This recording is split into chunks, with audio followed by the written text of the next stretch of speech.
आपके? मेरे पिताजी थे, मैं अच्छा। उनका बड़ा लड़का हुँ, और मेरे छोटे भाई जितेंद्र कुमार, 2 हुँ, भाई हैं हम। हुँ, हुँ, हुँ। और हम लोग का देख किसी लीजिए, एक पुत्र के आंखों में आंसू, यह झूठ नहीं हो सकता है एसपी साहब और डीएसपी साहब। यह आंसू इस बात का गवाह है कि उनकी हत्या हुई है। देख लीजिए एसपी साहब, इन्हीं की ये किस प्रकार से।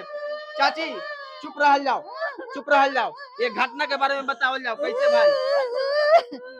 ऐसे बजे मुआ देलक साहब। आप कौन है? मैं उनकी बेटी हूँ। आप कहाँ थी जब उनकी हत्या हुई थी? मैं उस समय पटना थी। अच्छा। रात में 12 बजे फोन गया कि पापा का तबीयत खराब है। हमके क्या हो गया अचानक। तो मेरे भाई बोले कि पापा यहाँ पर पानी वाला खेत में पड़े हुए हैं, दीदी हमको मोफलर मिला है, टोपी मिला है, कोई हत्या कर दिया है पापा को। हम ऐसे कैसे हो सकता है। घर से 500 मीटर की दूरी पर ले जाकर एक किसान परिवार के जो मोतीलाल भगत है, मुनीलाल भगत, उनकी हत्या हो जाती है।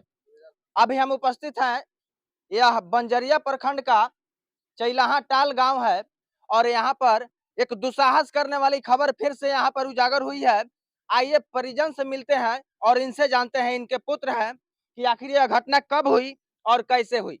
सबसे पहले अपना नाम बताइए। मेरा नाम जितेंद्र कुमार हुआ। किनकी हत्या हुई है? मेरे पिताजी की हत्या हुई है। कैसे हुई है? और ये तो बात हम नहीं कहेंगे, लेकिन हत्या उनका किया गया है। शाम को वो निकले, थोड़ा-सा बोले कि हम आ गए समूह का पैसा लेकर के, हाँ। और इसके बाद वो लौट कर के नहीं आ पाए। क्या बजे की घटना है? यह शाम 6 बज के 10-15 मिनट यानी 6 से साढ़े 6 के बीच में पिताजी निकले, लेकिन उसके बाद वो रिटर्न नहीं कल आए। की घटना है, 30 तारीख की। नहीं, हाँ, 30 तारीख की घटना नहीं है, 29 तारीख के 29 शाम के की। शाम की घटना है। जी हाँ, 29 तारीख के शाम की घटना उसके है। बाद क्या हुआ? उसके बाद हम लोग मने खोजे, छानबीन किए, छानबीन करने के बाद बहुते लोग अपने मने परिवार के प्लस बगल के पड़ोसी लोग हम लोग निकले, तो रात में उनका पहले मोबाइल मिला, फिर उनका टोपी मिला, फिर उनका बॉडी मिला, और बॉडी बहुत ही मतलब गंभीर रूप से घायल जब थे। वो घर से निकले तो किस दिशा में निकले? इस बात की जानकारी दीजिए। घर से वो निकले तो मतलब बगल में ही निकले, उत्तर दिशा की ओर होकर के निकले घर से। और इतना कन्फर्म भी नहीं कहेंगे कि किस दिशा में निकले, लेकिन बगल में ही निकले। ठीक है, चूँकि पैदल गए थे ना, यही सब बात है। जानकारी आप लोगों को कैसे हुई उनकी कि अब हत्या हो गई है? कितने बजे की घटना है? जानकारी कैसे हुई कि मेरे भाई साहब घर पर थे, हुँ, और खाना खाने के लिए लेट हो गया था, तो माँ बोली कि खाना बन गया है, पापा जी के पास फ़ोन कीजिए, बड़ी हुँ, लेट हो गया अभी तक आए नहीं। हुँ, तो 9 बजे के आस-पास मेरे भैया कॉल किए एक बार, हुँ, पापा जी फ़ोन रिसीव नहीं किए, तो हो सके उनको लगा कि 9 बजा है, कहीं किसी से बात कर रहे होंगे, तो उन्होंने छोड़ दिया। वो क्लिनिक चलाते हैं। हुँ, उसके बाद फिर 9:30 हो गया, तब तक पिताजी नहीं आए। उसके बाद नेक्स्ट समय फिर माँ बोली कि बोलो ना, बहुत लेट हो गया। हुँ, हुँ, तो हुँ, फिर भैया कॉल किए, तो उसके बाद जो है पापा जी फ़ोन नहीं उठाए, तो उनको हुँ, थोड़ा-सा मने ऐसे लगा कि हुँ, आखिर फ़ोन क्यों नहीं उठाए? हुँ, हुँ, तो हुँ, लगातार उनके पास 6-7 को कॉल किए, फ़ोन हुँ, नहीं उठाया। हुँ। तभी लोग बाइक लेकर के, मेरे एक बाबा हैं और मेरे भैया, ये लोग घूमने लगा कि कहीं, ढूँढने के लिए हाँ, ढूँढने के कि लिए ये आखिर लोग गए कि तो कहाँ गए? कहाँ गए? उसके बाद ढूँढते-ढूँढते ये लोग थक गया। हुँ, हुँ, उसके बाद मेरे पास लगभग साढ़े 11 बजे रात को मेरे भैया कॉल किए, क्योंकि हम 2 भाई हैं, हम मोतिहारी रहते हैं बेलीसराय में।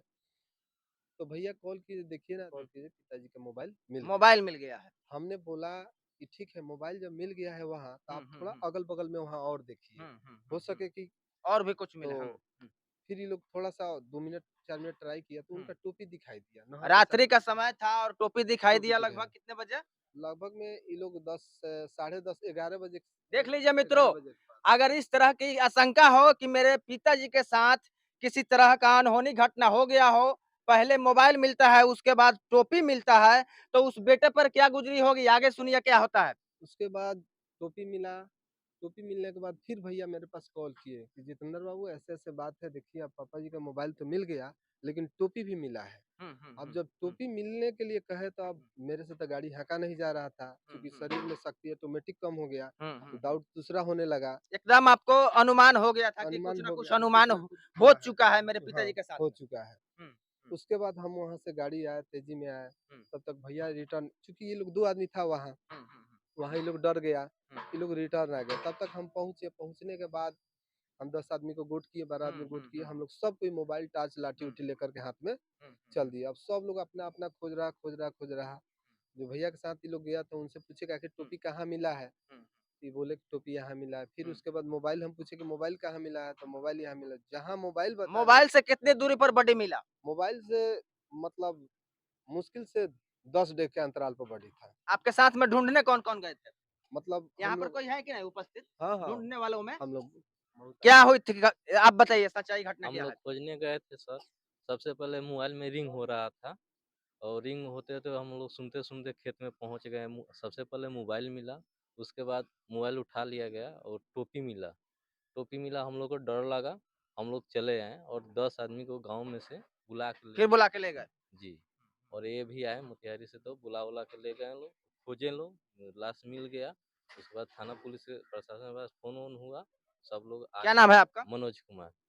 उसके बाद में बॉडी जैसे बता रहे हैं जितेंद्र जी कि आलू के खेत में मिला, जी, इस आप थे वहाँ पे? जी थे वहाँ। एक चाचा है यहाँ पर, इनसे जानना चाहेंगे कि मुनीलाल जी जिनकी हत्या हो गई है वो कैसे व्यक्ति थे स्वभाव बहुत से? सामाजिक आदमी थे।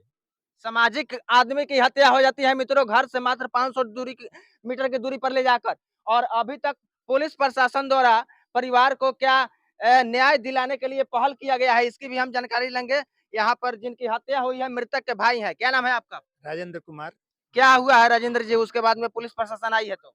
पुलिस प्रशासन आई, हम लोग को आश्वासन दिए तुरंत अपराधी को हम पकड़ेंगे, लेकिन अभी तक हम लोग कोई सूचना नहीं मिल रहा है जो अपराधी अभी तक नहीं पकड़ा गया। इस परिवार पर हम लोग परिवार पर बहुत बड़ा दहशत फैला हुआ है, बहुत बड़े डरे हुए हैं। इसके बाद भी बहुत कुछ डरे हो हुए रहा है। हैं, यानी कहने का मतलब है राजेंद्र जी द्वारा बताया जा रहा है कि परिवार पर आगे भी इस तरह की हत्या या किसी अनहोनी की संभावना बरकरार है, और पुलिस प्रशासन जो यहाँ की है वह कुंभकर्णी नींद में सोई हुई है। अभी तक इस पीड़ित परिवार को न्याय के मामले में कहीं कुछ नहीं मिला है। जितेंद्र जी, आप क्या कहना चाहेंगे पुलिस प्रशासन से और यहाँ के जो जनप्रतिनिधि हैं उन लोगों से? जनप्रतिनिधि लोग जितना करना है उन्होंने बहुत मदद किया और साथ कर दिया रहा है है लोग? बहुत ही अच्छा से, बिन अच्छा, बुलाए पूरे लोग बहुत ही पुलिस समर्थन कर प्रशासन रहे से हैं। क्या है आपका मांग? और हमारे थाना प्रभारी संदीप जी हैं, उन्होंने भी मदद कर रहे हैं, लेकिन अभी तक कोई सूचना हम लोग को नहीं मिला। तो हमारा डिमांड है एसपी साहब से या हमारे जितने भी सीनियर पदाधिकारी हम लोग के क्षेत्र के हैं, उन लोग से डिमांड है कि इसको जितना जल्दी से जल्द होकर जांच करके इन्वेस्टिगेशन कर करके हम लोग को एकदम मतलब मर्डर को हम लोग को पता चलना चाहिए कि हमारे पिताजी की पूर्वी हत्या चंपारण कौन के किया है। यशस्वी एसपी साहब हैं डॉक्टर कुमार आशीष। आपको 10 दिन के अंदर में इस तरह का हम यह चौथी घटना दिखा रहे हैं।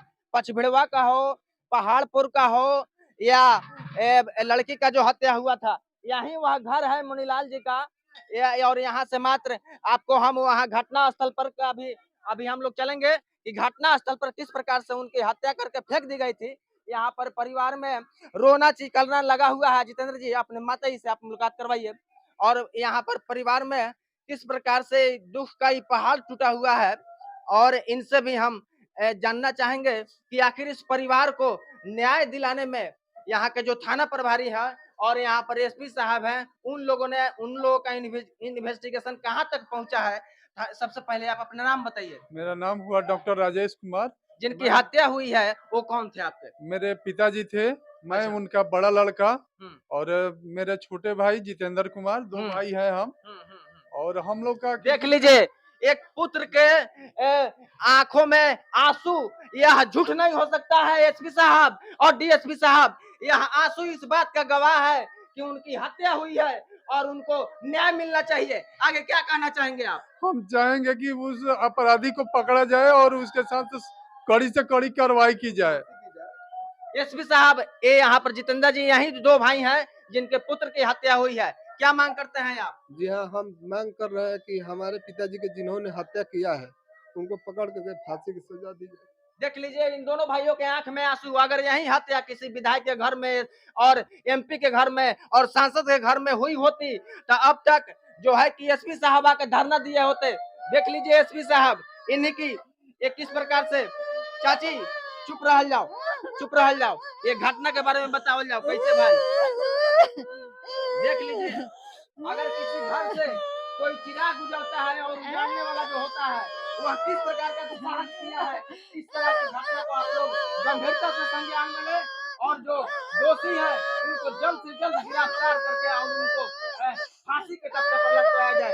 जैसा कि चाची जौन हत्या कैले बा ओकर का सजा होके के चाहिए?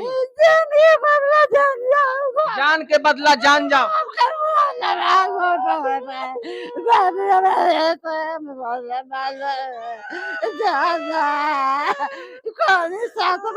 खाना बनाओ